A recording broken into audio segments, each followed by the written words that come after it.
just sorry. This is a really long episode, just as a warning for that. It was difficult to cover the whole of anxiety in like one small episode. But without further ado, let's roll the intro.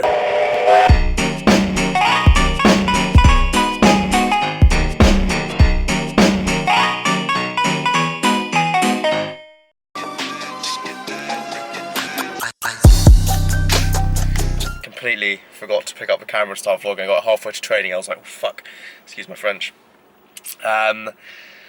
Again, struggling again at the moment. I know I say this every single day and it must be getting really boring for you guys, and I'm getting bored telling you about it. I'm sorry. I feel like I'm moaning. I remember when I first started seeing my counsellor a couple of years ago about my leg. I would go in and I'd be like, every Monday I'd say, I slept terribly. This week I'm especially tired because I slept so badly because my leg was hurting. And about like a year in, she said, by the way, you complain about sleeping badly every single week, and you talk about how much your leg hurts and how badly you slept and how tired you are pretty much every single week. And that I never really realised that because I never had anyone to say it to. I never said it out loud, but I kind of then realised that it is a constant thing, and it can be very easy to think, shit, like I'm just being a pain in the arse, I'm just like moaning to people, but actually you don't see that it is all the time for you, and if it happens all the time, then feel free to talk about it. You shouldn't feel like you should talk about it less just because it happens regularly and you worry about bothering other people. Although now I'm kind of realising it's like this, talking to you guys and telling you how badly I slept is another like outlet for me to say that, and now I am realising that it is most nights. Last night was particularly bad. Had to wake up at like 3 and take some painkillers. It was just horrible. Anyway, see you at training. Ben's back from St. Petersburg. They did really well, so they're gonna go congratulate him and get a lesson.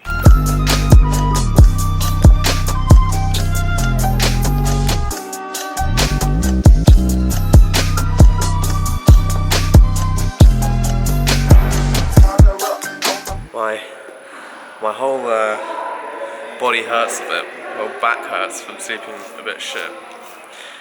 And I feel sick. Like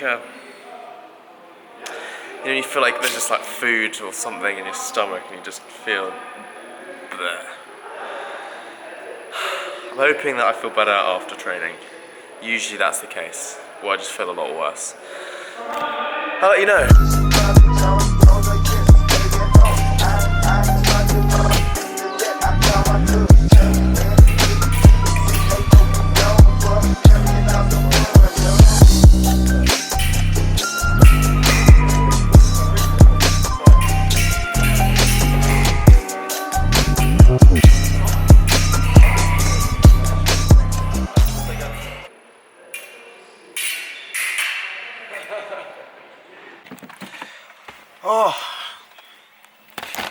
Okay, how do I feel?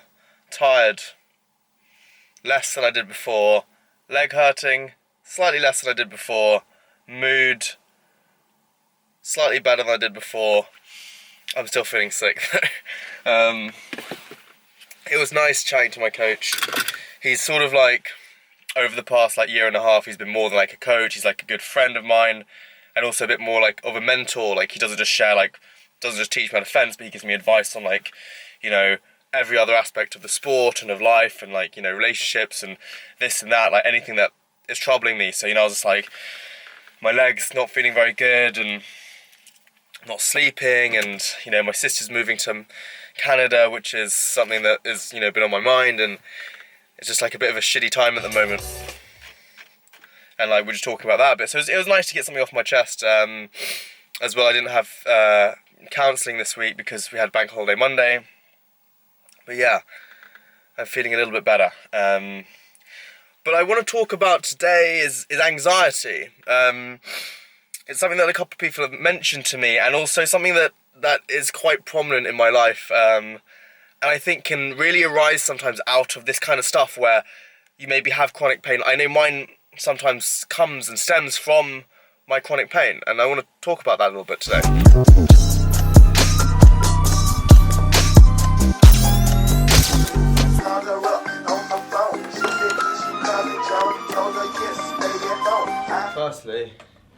Firstly, I gotta put my masks up here. Competition training, but need to spray them with this stuff that like stops it from being gross, because it's gross.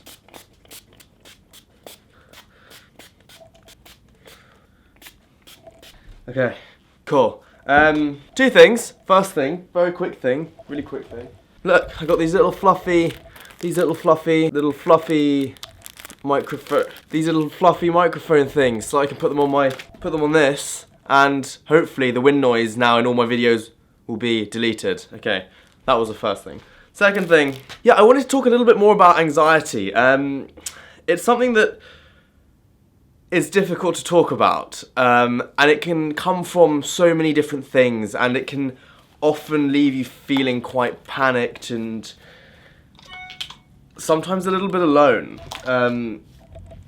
I know that my anxiety, sometimes it stems from my pain, and then not talking about it, not dealing with it, and actually the emotions, because the pain itself, I can deal with the physical pain. I'm quite good at that.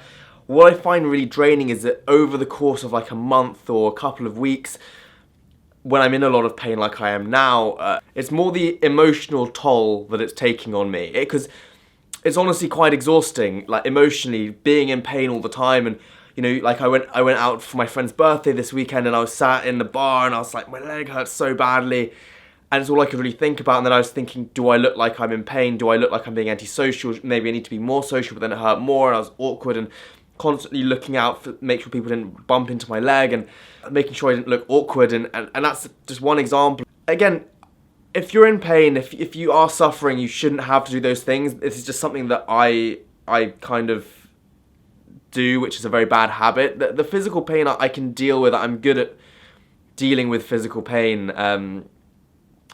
What I'm less good at is that kind of thing, the emotional side of it, and it becomes exhausting trying to cover up for yourself, and then you feel embarrassed, you feel bad, you feel like self-conscious at other people, and then you feel, if you tell them about it, because it's a long, ongoing thing, I often feel really like I'm moaning, or like I'm, you know, like a broken record, like, yeah, it hurts again, yeah, I didn't sleep.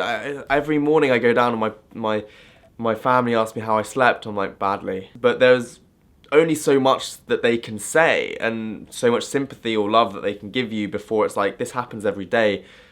And I start to think, is there any point in me telling you anymore? And then you kind of just think, how did you sleep? Yeah, fine. And it's that, so when you bottle it up and you don't deal with those emotions and those feelings and those upset, because, you know, these problems, that I find that I get this almost like directionless anxiety, because I'm not processing my feelings, whether it be like that I'm sad, that I'm angry at my leg, that I'm lonely because I feel like no one else can understand what I'm trying to say, and that can be a really lonely place with like chronic pain. And also another aspect of anxiety, which I get quite a lot, I'm going to talk to you guys about it later, because I've been rattling on for about 7 minutes now. So I'm going to go do some stretching downstairs, just because I didn't want to fence this morning too much, because I'm still feeling a little bit whack. So I'm going to go do a little bit of stretching. Hopefully I'll feel a little bit more refreshed after that. So I'll catch you guys downstairs.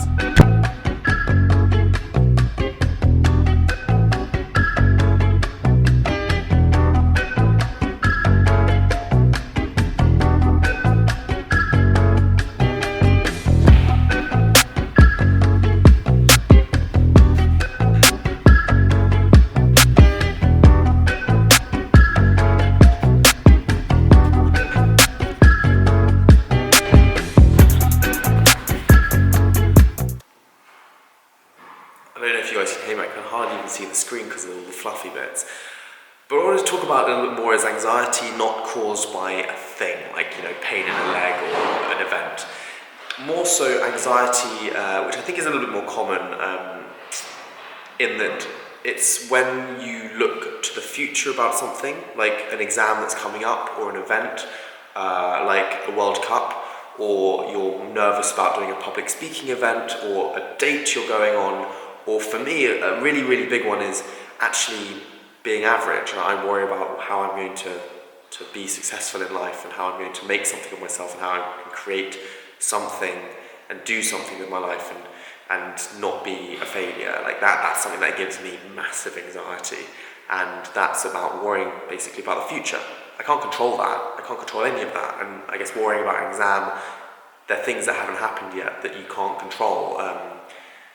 But they're things that give you major anxiety, and I get it. The other side of things is stuff that has happened in the past. So that's, your whether or not it's experiences that you've had or relationships that you've had and the way you were brought up, and the experiences that you've had through school that might then affect your anxiety. But again, those are very personal things that I don't think that I can really cover too much because they're really based on you. Like one that I have from my past is to do with my leg. It's just I feel quite anxious about people seeing it, about people talking about it. It gives me minor panic when people do that kind of stuff, and that's just something that I've grown up with and I've had from my past. It's like a chip on my shoulder kind of thing. But what I find really helps me with the one looking forward, because that's something that I guess I can talk about a little bit more, is it's almost like a meditation. I don't meditate, but a lot of people have said this really, really helps, and something that I actually use for me is bringing yourself back to the moment. Because if you're in the moment now, it's impossible to think about the future and worry about things that haven't happened or could happen or might happen. So what I mean by that is, for example, if I'm at a World Cup and I'm freaking out about how I'm going to do the next day tomorrow, who I'm going to fight, am I going to do well? The best thing I can do is bring myself back into the moment by looking around me. What do I see? What do I feel? What do I hear? What are the smells?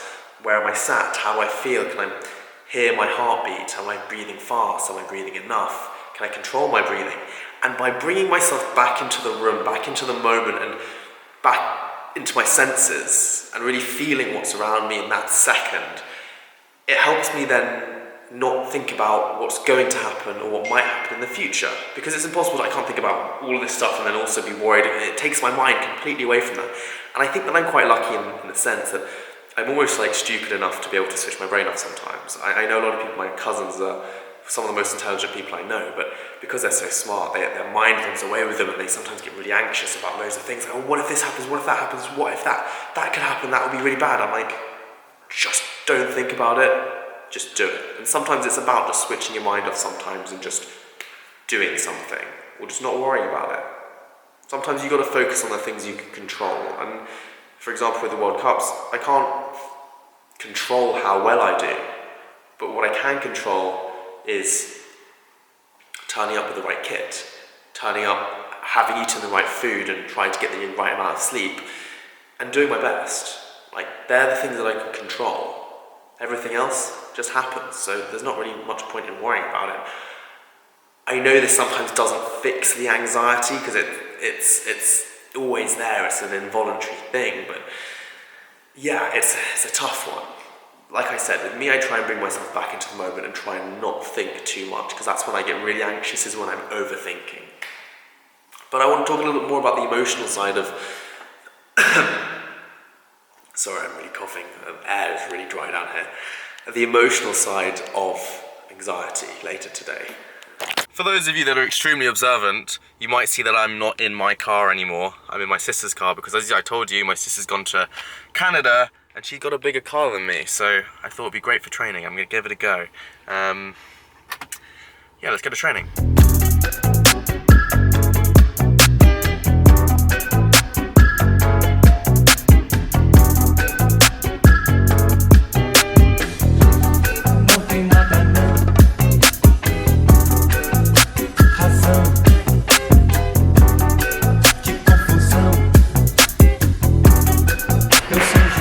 Sometimes it can be really easy when you're feeling anxious or you suffer from anxiety to actually add on to those bad feelings by just, not accepting them. And what I mean by that is I know a lot of the time when I feel anxious, I feel sort of self-conscious that other people are noticing my anxiety. I feel bad for feeling anxious, so I kind of beat myself up a little bit about, I shouldn't feel like this, it's bad, why do I feel like this, it's annoying.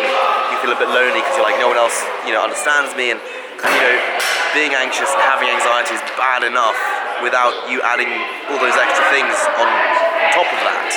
And I think it's really important to remember that, sometimes people are not 100%, and that's okay. It's okay to feel terrible one day, or feel anxious, or suffer from anxiety, or whatever it might be that you're suffering from. All of those things are okay, and so people like running around, it's like bumping everywhere. And what I'm trying to say is that, be okay with yourself. If you feel that way, that's fine, that's just you, and you're entitled to your own feelings. So maybe kind of cut yourself some slack sometimes, and just sit with that feeling, because at the end of the day, you feel that way for a reason, and it's okay to acknowledge that. Otherwise, if you don't acknowledge it, you don't accept it, you don't sit in that feeling sometimes, it's hard to then process it and overcome it. So, hope that helps, or hope that's, I'd love to hear your experiences of this, and a little bit more from it. Sorry my brain's fried today, because I'm just like, having not slept and trained and about to hit training again. But yeah, drop me down a comment. Love to hear your feedback.